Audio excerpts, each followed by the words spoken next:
All right, thank you guys so much for coming. Those of you who are watching on Facebook, hello, what is going on? We are reporting here live from Roots Tech 2020. Are you all having a great time? I hope so. If not, I'm going to make your day today, hopefully, with what I'm going to present. So, how many of you have ancestors that have very common names?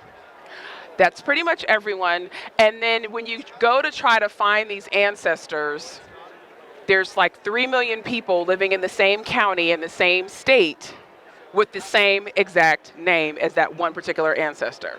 And you have no information on these people other than this one super duper common name. Well, if that is what happened to you, that's exactly what happened to me. And here's a story of how I was able to find more information on my common name ancestor and actually leave the American country, or really the North American continent, and connect me to Australia as a result of this unknown common named ancestor. So let's get started. There's a few areas that we're going to cover today. Our overarching topics are just the beginnings. What did I start with in terms of information that I had from my own personal knowledge, from the knowledge of my family members, of course, what I gathered as a result of the information that I had to start with, which really was nothing. I mean, literally nothing. And then from there, how I was able to use the documents along with DNA in order to trace my ancestry to living descendants of some shared ancestors all the way to Australia. It sounds crazy, but just jump in the car with me. I promise I have a driver's license. I have insurance. You have a seatbelt, and I've got snacks. That's all we need, right? All right, so let's address the beginnings, right? We're going to talk about the life of a very unknown man. And who's this man and who's his connection to me? Here's a picture of who I call Granny Goose. This is my grandmother, Annie Ruth Atlas, who died just a few months shy of her 100th birthday. I like to give her all the credit in the world for those 100 years because I feel like if you lived to 99 in any amount of months, you should be able to get credit for all 100 years. And this is the grandmother that I grew up with seeing every year of my life, even though she lived in Chicago my entire life. She would fly out, she would come visit us every year for Christmas, and she would stay, so she'd miss the winter of Chicago. Just, that she always managed to do that in her retirement. And she'd stay with us, and then she'd leave us and go to New Orleans for Mardi Gras, and then she'd stay another 2 weeks with her nieces and nephews, and then she'd make it back to Chicago when most of the bad weather had left.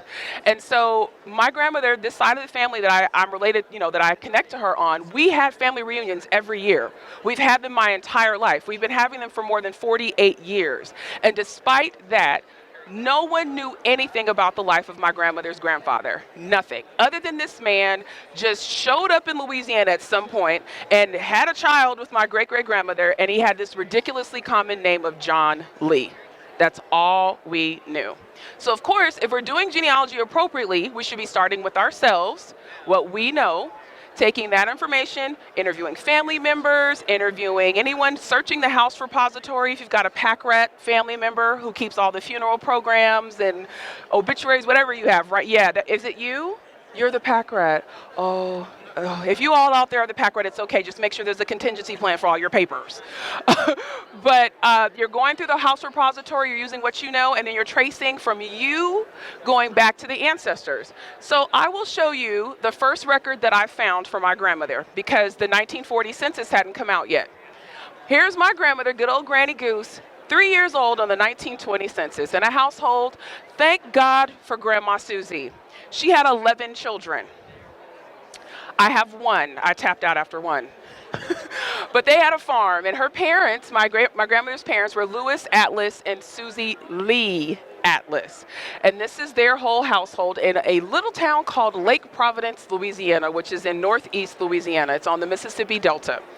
And this was what got me into genealogy, no lie. Me seeing my grandmother as a 3-year-old, because all I knew of her is she was an older woman. I didn't know her as a child. So then it became this insatiable need to fill in more blanks. And then, of course, that got me back to John Lee. So once I did that, I traced back to her mother. That's Grandma Susie, which is interesting because her genes and her appearance have spilled out on all of her descendants. People tell me I look a lot like her. And Grandma Susie was born during Reconstruction, March 1877 in East Carroll Parish, and she died 1938. She died before my mother was born. My mother did not know her grandmother, which is another reason why this whole John Lee was mysterious, because no one knew him, because the tie to him died before pretty much everyone, that was living could know who he was or who she was. And so she married Louis Balfour Atlas, and that is our family name, Atlas. I'm still trying to figure out how. They were married November 1st, 1894. They had 11 children. My grandmother was the baby. She was the youngest child out of all those kids. And believe it or not, 7 of those children lived over age 90. More than one of them reached the age of 100. Yeah, I'm hoping that rubs off on me. And so as I continued to gather the documents, I discovered, because my grandmother told me, leaving the family reunion. Now, usually you have this whole idea conjured up in your head that when you're at the family reunion, all the activities are going to stop. They're going to ground to a halt, and the elder's just going to speak. They're going to sit in a chair, and they're going to speak, right? No, my grandmother did not do that. We were leaving the reunion, and she's in the car telling me about a slave pension that one of her ancestors got, and how she would take the pension check and get it cashed in coins, because the ancestor didn't want you to think that you were cheating her out of her money, because she was blind. And so when I started to do more research on that ancestor, I figured out that it was my great-grandmother's uncle who fought in the Civil War, and it was his wife that got his pension. And so one of the pieces of information that I got was this affidavit. My grandmother's 2 years old when this happens, because it's May 7th, 1918, and it's from Susan Atlas, or Susie Atlas, my great-grandmother. And she talks about her life being raised with her aunt, her mother. It lays out everything, right? So that was good, but I was sad because she didn't say anything about her dad. It was like the guy just kind of fell out of the sky and somehow managed to create her. So, of course, I go searching for more information. So naturally, I'd go to my great-grandmother's death certificate, right? You think, okay, go to the vital records. That's going to tell you where the man is from. What does that say for a birthplace? Do not know. We know his name is John Lee, but we don't know where he's from. And then the thing that I find funny about this is that you see how they've got a set of quotation marks to refer to do not know again for the mother's name. Well, the informant on this, if you kind of scroll down later, is my great-grandfather.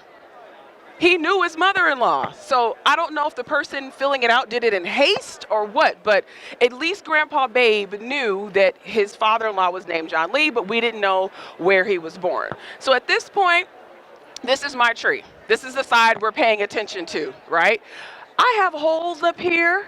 This is not all complete. If there's anything that you learned from me today, is that there's probably not a living soul walking around this conference whose tree is completely filled out and fleshed out on every line, going back to when heck was a pup, as my grandmother would say. Okay? All of us are work in progress, right? And so if we follow my line through my mom, who's there with her mighty afro, I probably should have showed that picture of her, and my grandmother, to her mother, Susie Lee, and to John Lee and Grandma Clora. We knew a lot about Grandma Clora. I had her slaveholder. I knew where they were enslaved. I knew she was a midwife. I knew she got accidentally hit by a car, and that's how she died. I had all that history. But this man was an anomaly.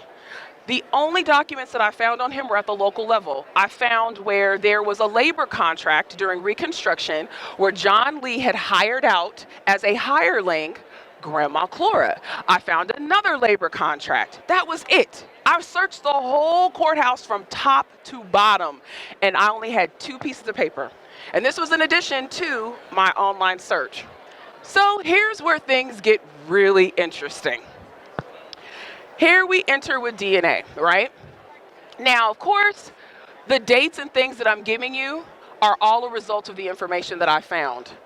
If I was starting this from what I had, this would be a nice blank slide. We could have you guys all come up here with a Sharpie and sign your name, because it would look better than like the blank side.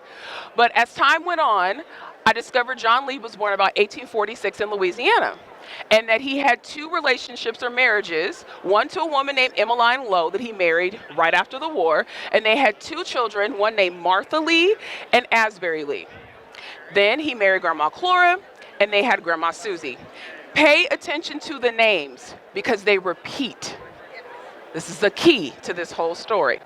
So one day I'm at a conference, Juliana's at this conference, and I'm going over my results. I love when the results fall in, right? Like when we get a whole new slew of unviewed DNA matches. And all of a sudden, here pops this person sharing 50 centimorgans with me. And I thought, is it a coincidence that her father is named John Lee and that he's born 11 years after my grandmother in the same town? Okay, wait, this is too good to be true, because I've been waiting my entire genealogical career for someone to pop out from this Lee side of my family. So what I did was I took the information she had in her tree, and what's interesting is, before I got involved, there were no through lines. So just imagine, right, that's blank. That usually happens the majority of the time you're looking at your matches. There were no through lines. All she had was up to Edward Lee. That's it. So if my hypothesis was going to be that my connection to her was through John Lee, her father, who just so happened to be born in the exact same one-horse town as my great-grandmother, or as my grandmother and my great-grandmother, I had to prove that out. So I took what she had and I went back a generation. And the first clue was this. Have any of you all ever seen this? Do you know what it is? If you don't, this is a Civil War pension card. This means that whoever the person is, in this case, Asbury Lee, remember I told you, keep the names Martha and Asbury in your pocket because they get repeated several times. I found out that my cousin, who connected with me through DNA, her great-grandfather was in the Civil War. He was a part of U.S. Colored Infantry for the 47th U.S. Colored Infantry in Company B. He applied for an invalid pension as a result of his service in 1883, and by 1892, his widow applied for her widow's pension. So when I get a card like this is the jackpot, because even if they applied and they weren't given a pension, that's paper. But if they were given a pension, oh boy, it's fantastic. So I ordered this file from the National Archives, and I got back a more than 100-page pension file. And in the file, Asbury discusses who his slaveholders were and who his parents' names were. Through a process of elimination, I determined that my cousin indeed was connected to me on my Lee branch of my family, and that her great-grandfather and my great-great-grandfather, John Lee, were brothers. Using the information from the pension file, I went to Louisiana wills and probate records that's on Ancestry, and I discovered the names of John and Asbury's parents, who were Armstead and Jemima Lee. This is an inventory of enslaved people for the estate of Williamson Lyles, who was their slaveholder. And you'll note on the first green line, you'll see Armstead, age 32, with a value of $900, and Jemima, age 27, and her child, Henry, who was 2 years old, with a value of $750. So if you recall, I started with just a name. I had no information. I had done my due diligence. I had gone to the courthouse. I had looked for records online. But it took me connecting with a DNA cousin who had just enough information and us working together in order for us to uncover this unknown history on our shared lines of our families.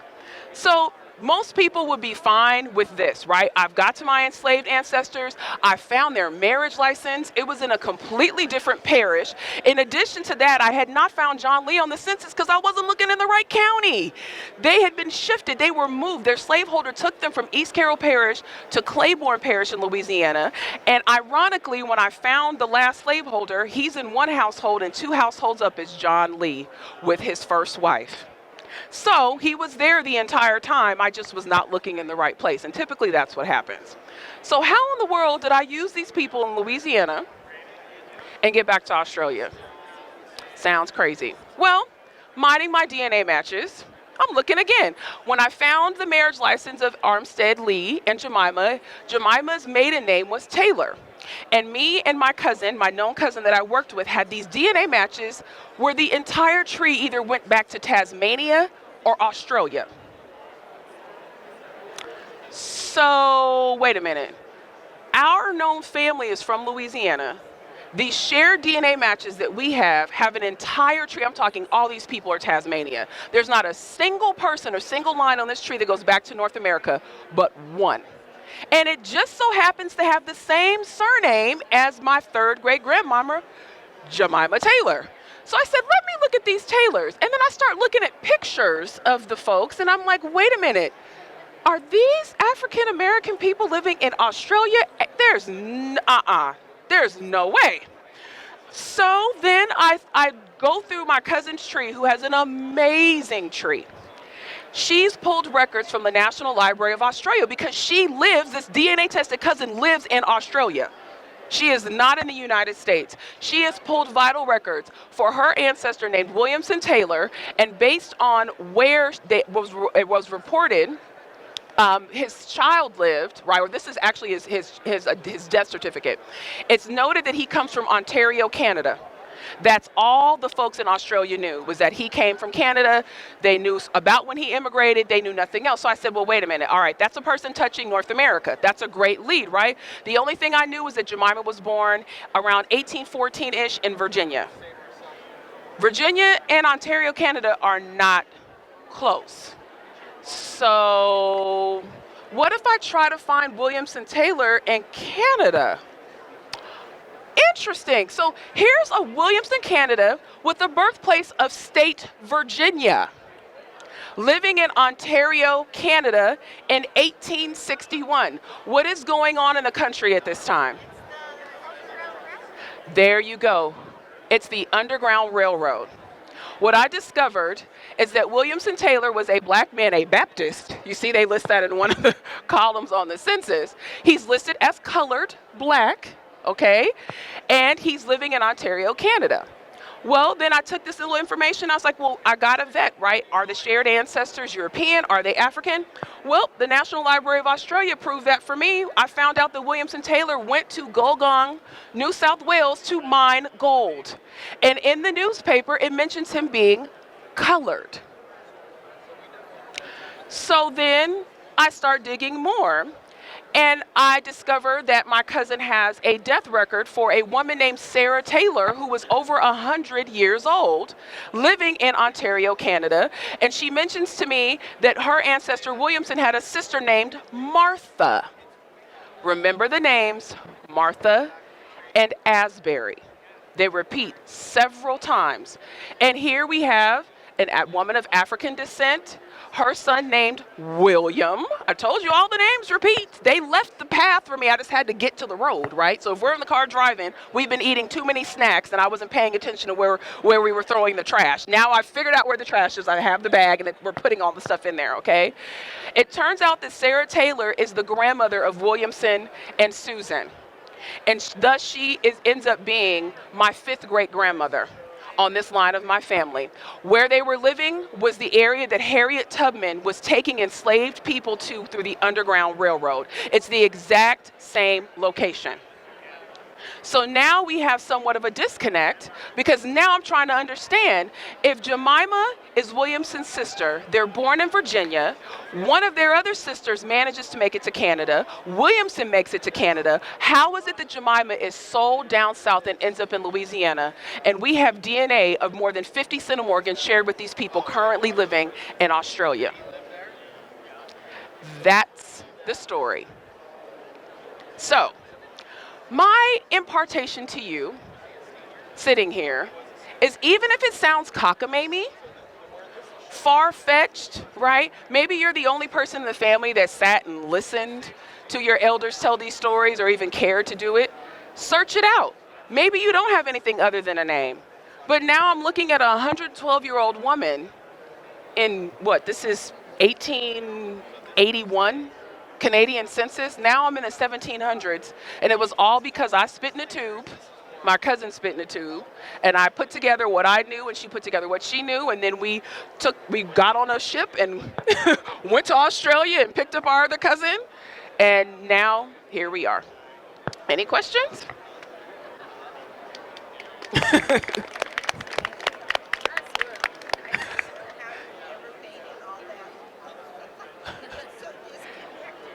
Yeah, she said, I don't know how you made it all that far. You get so disconnected. This is where Really maximizing the information that you're putting in your online trees makes a difference, because that timeline, it will let you know if you've got the right William Taylor, right, or you don't have the right William Taylor. Some of the details, right, you got to have vacillating birth years when you're talking about people who may or may not have been literate. So usually I will deal in 10-year time spans, a decade roughly.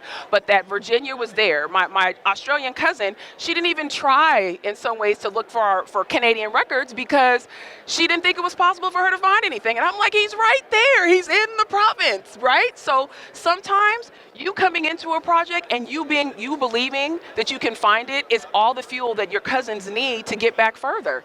They may be disenchanted. They may have had a hard stop. You may be the way to kick through that brick wall. But you have to reach out, and you have to be willing to share information. If you're hoarding it all to yourself, well, you can only get so far. So, any other questions? Yes, Jason. Okay. Yeah. Oh, yes. So the question was, did I have any conversations with the Australian cousins? Yes. In fact, I was a little kind of like, oh gosh, like our line connects to them through this is like an African line. Like, I don't know if they know that.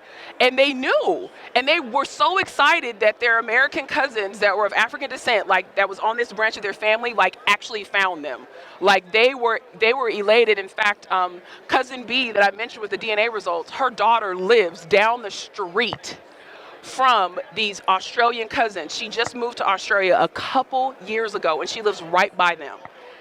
And so my DNA cousin actually went to Australia a month ago and actually met them. So yeah, it's just weird how full circle all that kind of stuff comes. I'm sorry, ma'am? Oh, well, that's the thing. So I do have a cousin. I do have a picture of me and my cousin. I didn't get her permission to use it. So, you got to make sure, right? You don't want to use people's likenesses and images without getting permission, right? You don't want to take pictures and things that you haven't cleared. Believe it or not, I will say, Armstead has cousins by way of West Virginia that also ended up in Australia. I don't know what happened in the genetic spirit for that to take place, but that has. So we've got two different parts of Australia we need to visit. I've been wanting to go, so now I have even more of a reason to go. So, all right. Thanks for joining me. Bye.